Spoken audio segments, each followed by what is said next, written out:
Oi, hoje é a resenha do conto Gosto de Ver o Mar, escrito por Rubem Fonseca, da sua coletânea Carne Crua e dentro do nosso projeto Contos do Meio-Dia, edição 2020. Eu trabalhava como contador de uma firma. Era noivo de uma linda moça chamada Eunice, morava num pequeno apartamento no Leme. Planejamos nos casar dentro de um mês, então fui despedido da firma. Isso não me preocupou muito com o meu currículo, seria fácil arranjar emprego em outro lugar. Assim começa Gosto de Ver o Mar, escrito por Rubem Fonseca, que conta a história deste homem que, jovem provavelmente, não é precisado exatamente a idade dele, mas a gente pode considerar que é um homem sim com condições de passar por uma certa diversidade. No caso, perdeu o emprego, algo bastante corriqueiro, coisa da modernidade, fazer o quê, né? E ele sim acha que pode pegar outra posição muito em breve. Mas a gente percebe logo no parágrafo seguinte que não é bem assim as coisas para esse sujeito. Ele vai cair numa ladeira de dificuldades, ou seja, ele não consegue arranjar emprego. E o que decorre de tudo isso? Bom, o típico de sempre, né? A pessoa começa a passar perrengue atrás de perrengue. Basicamente é isso que vai acontecer com o nosso protagonista. E por isso eu paro de dizer qualquer outra coisa, mesmo porque você já vai imaginar o que vai acontecer, né? Para não estragar a experiência de quem ainda pretende ler esse conto muito interessante de Rubem Fonseca. Minha avaliação do texto. Uma coisa certa que a gente pode dizer a respeito da maioria dos contos aqui nessa coletânea do escritor é que, sim, todas as histórias são bem curtinhas, mas, mesmo assim, com tão pouco espaço, muitas vezes o Rubem Fonseca acaba enrolando bastante, colocando muita linguiça, ou melhor, enchimento de linguiça no texto. Sempre aquelas que ele tenta meio que tornar as coisas mais, digamos assim, específicas, tornando tudo mais claro. O que eu quero dizer com isso é que se ele está falando sobre um objeto ou sobre um tipo de comportamento, seja lá qual for o tema da vez, meio que ele pega uma enciclopédia na estante ou faz uma consulta na internet e meio que descarrega um monte de informações a respeito daquilo, tornando o texto um pouco não, bastante moroso. E no caso, a primeira boa coisa aqui desse conto, não tem nada disso. Ele vai direto ao ponto. Ele podia muito bem colocar nessa questão desse protagonista, que a gente não fica sabendo o nome dele durante toda a narrativa, questões a respeito do desemprego no Brasil. Ele podia colocar um monte de dados, não, em tal ano cresceu, depois melhorou, não sei o que, fazer definições enciclopédicas a respeito do que é ser um desempregado. Ele podia fazer tudo isso. Felizmente ele não fez. Ou seja, o texto, só por causa disso, já ficou muito interessante. Você pode pensar que, quando você começa uma nova leitura aqui nessa coletânea, que isso vai acontecer. E quando eu percebi que isso não aconteceu, acabou o texto, eu falei, caramba, realmente, ele não foi enciclopédico dessa vez, o Rubem Fonseca. Que beleza! Isso eu já gostei bastante. Mas sim, do que se trata então essa história desse homem que perde o emprego e tenta arranjar um outro e não consegue? Como eu disse lá na abertura, é uma ribanceira infinita, não tem freio. O destino dele está selado. Dificuldades econômicas do país? Pode ser que sim. Alguma coisa também de falta de sorte? Com certeza também. E é também bastante interessante como tudo isso é narrado pelo texto, de uma maneira direta, seca, sem floreios. Ou seja, diante disso eu estava gostando de tudo. E só faltava basicamente o desfecho aqui deste conto, porque, como todo mundo sabe, se as histórias são curtinhas, o final também não demora a chegar, mesmo com todo aquele enrolamento que a gente pode sempre perceber nos outros contos. Mas aqui, finalmente, quando ele chega, também temos uma boa surpresa. Digamos que a moral da história dessa vez é muito mais eficiente e interessante do que a gente também viu nos contos anteriores desta coletânea. Digamos que funciona bem, é muito assertivo. Claro que aqui nesta resenha eu não vou dizer nada para vocês, mas vocês podem imaginar o desfecho dessa narrativa se você já conhece o estilo de construção de história do Rubem Fonseca. As histórias tendem a algo meio agressivo, meio não, né? Bastante.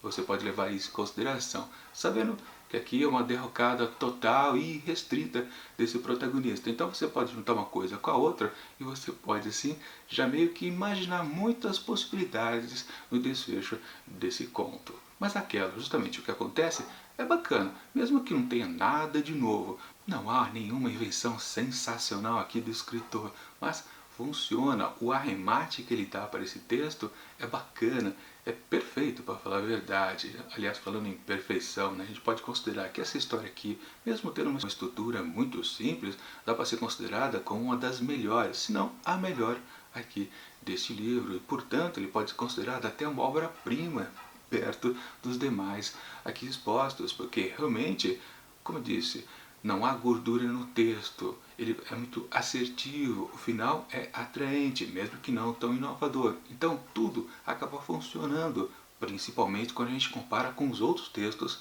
aqui do livro. Claro, se a gente faz comparação com outros contos do Rubem Fonseca fora aqui dessa coletânea, você pode achar, tá, isso aqui é muito simplesinho, não dá para chamar de grande coisa.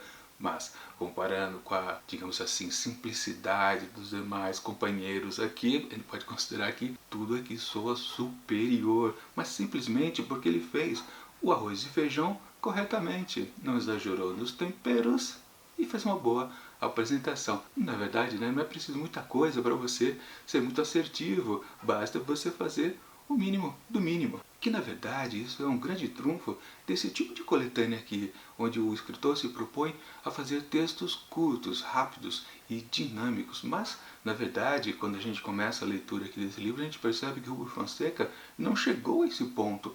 Ele de propósito, claro, isso também é um estilo dele de colocar essas coisas enciclopédicas que eu gosto de colocar entre aspas, né? Esse excesso de informação a respeito do tema da vez.